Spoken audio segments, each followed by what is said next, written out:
Assalamualaikum warahmatullahi wabarakatuh. Nama saya Yesi Agustin. Saya dari kelas 2A Ekonomi Syariah. Di video kali ini saya akan menanggapi tanggapan dari dosen Dr. Abdul Wadud Nafis tentang ekonomi 4 sektor. Perekonomian terbuka dalam perspektif ekonomi Islam itu ada rumah tangga, rumah produsen, negara, dan luar negeri. Pengertian ekonomi terbuka, ekonomi 4 sektor, perekonomian suatu negara yang terlibat luas dalam perdagangan antar negara. Hampir seluruh negara di dunia menganut perekonomian terbuka dengan ikut dalam perdagangan internasional.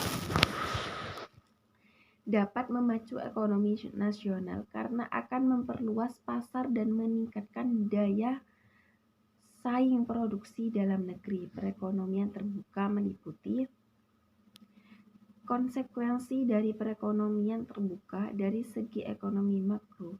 Ekonomi terbuka berarti ada pasar keempat dalam proses perekonomian, yaitu pasar luar negeri. Adanya pasar luar negeri mempunyai konsekuensi yang lebih lanjut terhadap pasar-pasar lainnya. Khususnya ada konsekuensi yang penting yang menyangkut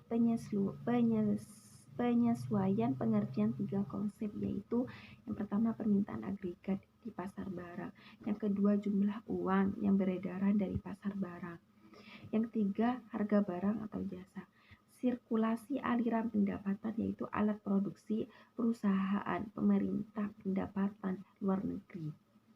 Yang selanjutnya komponen pengeluaran agregat.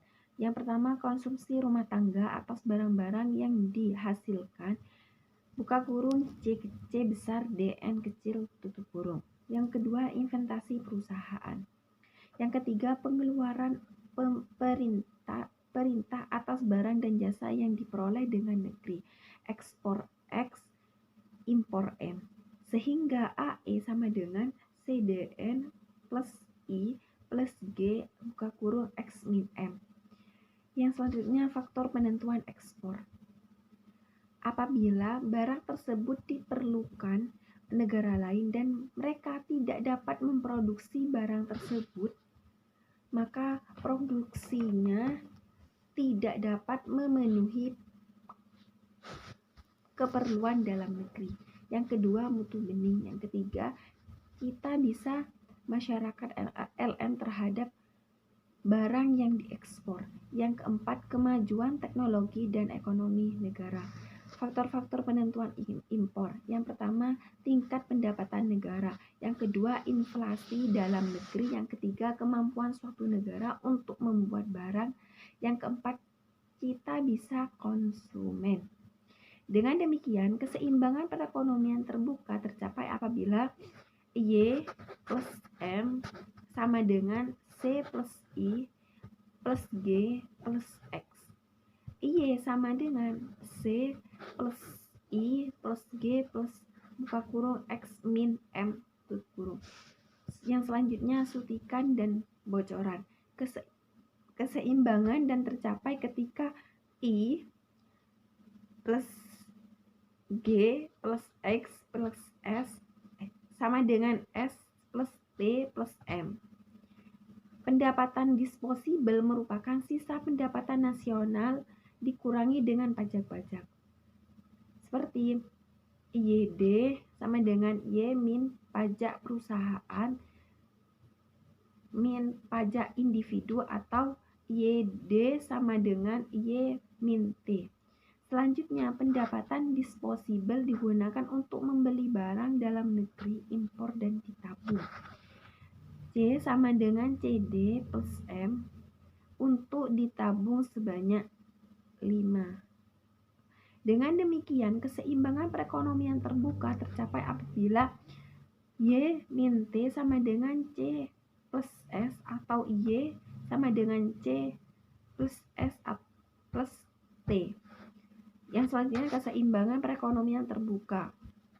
Penawaran dan pengeluaran agregat. Penawaran agregat buka kurung AS tutup kurung terdiri atas barang yang diproduksi di dalam negeri yang meliputi pendapatan nasional Y serta barang yang diimpor dan dari luar negeri pendapatan AE sama dengan Y plus M. Penawaran agregat AE meliputi 5 komponen. Yang pertama, pengeluaran rumah tangga atas barang yang diproduksi di dalam negeri. Yang kedua, investasi swasta. Yang ketiga, pengeluaran pemerintah. Yang keempat, ekspor. Yang kelima, pengeluaran ke atas impor M. AE, jadi rumusnya itu AE sama dengan CDN plus I plus G plus X plus M. Pengeluaran rumah tangga terdiri dari pengeluaran dalam negeri, tutup buka kurung CDN, tutup kurung, dan pengeluaran atas barang-barang impor M. C sama dengan CDA plus M. Sehingga persamaan di atas AE dapat disederhanakan menjadi AE C plus I plus G plus X, di mana C merupakan pengeluaran rumah tangga membeli barang dalam negeri dan membeli barang dalam negeri dan impor, sehingga Y sama dengan C plus I plus G plus min C X min M. Dengan demikian, pendapatan nasional perekonomian terbuka mencapai keseimbangan pendapatan berlaku persamaan. C min I plus I plus G plus X min M sama dengan C tambah S tambah T. Perekonomian terbuka dalam sistem ekonomi Islam. Menurut Mannan 1997 sampai 288, prinsip yang telah ditetapkan Islam mengenai perdagangan dan niaga adalah tolak ukur dan kejujuran, kepercayaan dan ketulusan. Sejarah telah membuktikan bahwa Islam telah menganjurkan perdagangan internasional. Cukup sekian dari saya. Wassalamualaikum warahmatullahi wabarakatuh.